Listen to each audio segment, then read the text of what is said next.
నిజం న్యూస్ కి స్వాగతం. లంచం తీసుకుంటూ విద్యుత్ శాఖ అధికారులు ఏసీబీ అధికారులకు పట్టుబడిన సంఘటన శుక్రవారం వనపర్తి జిల్లా కేంద్రంలో జరిగింది. ఇందుకు సంబంధించిన ఏసీబీ అధికారులు విడుదల చేసిన పత్రికా ప్రకటన ప్రకారం వివరాలు ఇలా ఉన్నాయి. కొత్తకోటలోని సీఎంఆర్ రెస్టారెంట్ ఆవరణలో విద్యుత్ ట్రాన్స్ఫార్మర్ స్తంభాలు తదితరాలకు సంబంధించిన కాంట్రాక్టు పనులను అధికారులు ప్రవీణ్ కుమార్ కు అప్పగించారు. పనులు పూర్తి చేసిన తర్వాత 2,11,421 ప్రవీణ్ కుమార్ కు విద్యుత్ శాఖ ద్వారా బిల్లు రావాల్సి ఉంది. అయితే ఈ బిల్లును మంజూరు చేయాలి అంటే తమకు లంచం ఇవ్వాలి అని అధికారులు డిమాండ్ చేశారు. ప్రవీణ్ కుమార్ ఎంతగా చెప్పినా బిల్లు మంజూరు చేయకపోవడంతో అతను ఏసీబీ అధికారులను ఆశ్రయించారు.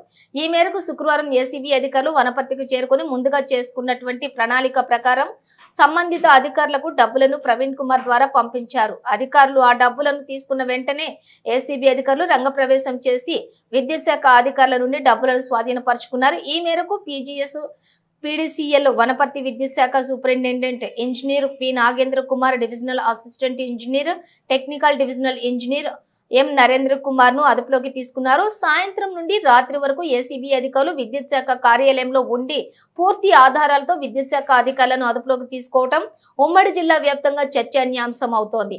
Mahabub Nagar ACB DSP BS Krishnagoud, ఇన్స్పెక్టర్లు సయ్యద్ అబ్దుల్ ఖాదర్ జిలానీ, లింగస్వామి ఇద్దరు ఫిర్యాదుదారులతో కలిసి దాడులు నిర్వహించారు.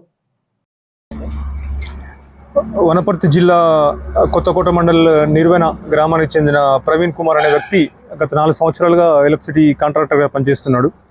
వాళ్ళకు సంబంధించిన వాళ్ళ బంధువు పి లక్ష్మీనారాయణ అని చెప్పేసి కొత్తకోట మండలం పాలెం విలేజ్ దగ్గర సర్వే నెంబర్ 94/1లో ఒక 3 ఫేజ్ ట్రాన్స్ఫార్మర్ కోసం అతనికి అవసరం ఉండే. అతనికి కొత్తగా సిఎంఆర్ అంటే ఆల్రెడీ సిఎంఆర్ రెస్టారెంట్ అని చెప్పి ఒక హోటల్ నడుస్తుంది, డాబా, దానికి అవసరం ఉండే ఈ 3 ఫేజ్ ట్రాన్స్ఫార్మర్.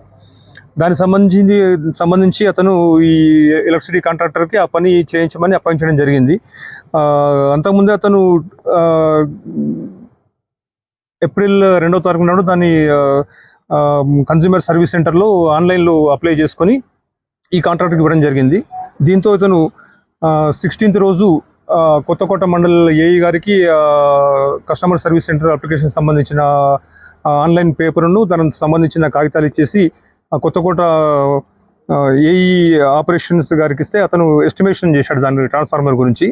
2,05,432 రూపాయలు అతను ఎస్టిమేషన్ వేసి లోకల్ కొత్తకోట ఏడీ ఆపరేషన్ ద్వారా ఇక్కడికి పంపించడం జరిగింది, డిఈఈ ఆపరేషన్స్ వనపర్తి దగ్గరికి. దాంతో అతను ఏప్రిల్ 20వ తారీఖు వచ్చి ప్రవీణ్ కుమార్ అనే కాంట్రాక్టర్ వచ్చి డిఈ నరేంద్ర కుమార్ గారిని కలవడం జరిగింది.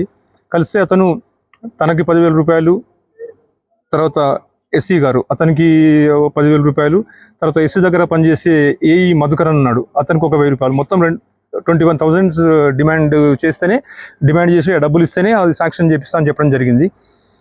దాంతో అతను మళ్ళొకసారి అతను రిక్వెస్ట్ చేస్తే అతను 10,000 అట్లే ఉంచి ఎస్సీ గారికి 8,000 ఇవ్వండి, ఏఈ గారికి 1,000 ఇవ్వండి, మొత్తం 19,000 ఇవ్వమని చెప్పడం జరిగింది. దాంతో అతను మా ఏసీబీ ఆఫీస్కి వచ్చి కంప్లైంట్ చేయడం జరిగింది. దాని తర్వాత ఈరోజు దానికి సంబంధించిన డబ్బులు రెడీ చేసుకుని ఆఫీస్కి వస్తే మార్నింగ్ మేము ఎఫ్ఐఆర్ కేసు రిజిస్టర్ చేసి ఈరోజు సాయంత్రం మధ్యాహ్నం టైంలో ఇక్కడ రావడం జరిగింది.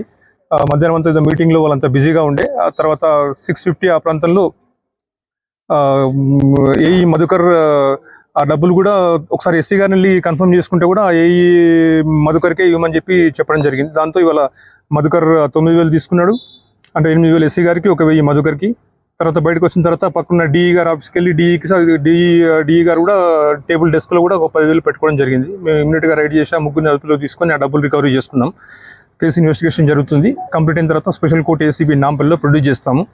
ఎవరైనా డబ్బుల గురించి ఎవరైనా కంప్లైంట్ చేయాలనుకుంటే మాది Hyderabad head office 1064 toll free number ఉంది, దానికి కాల్ చేస్తే మేము తప్పకుండా ఎంక్వైరీ చేసి యాక్షన్ తీసుకుంటాం.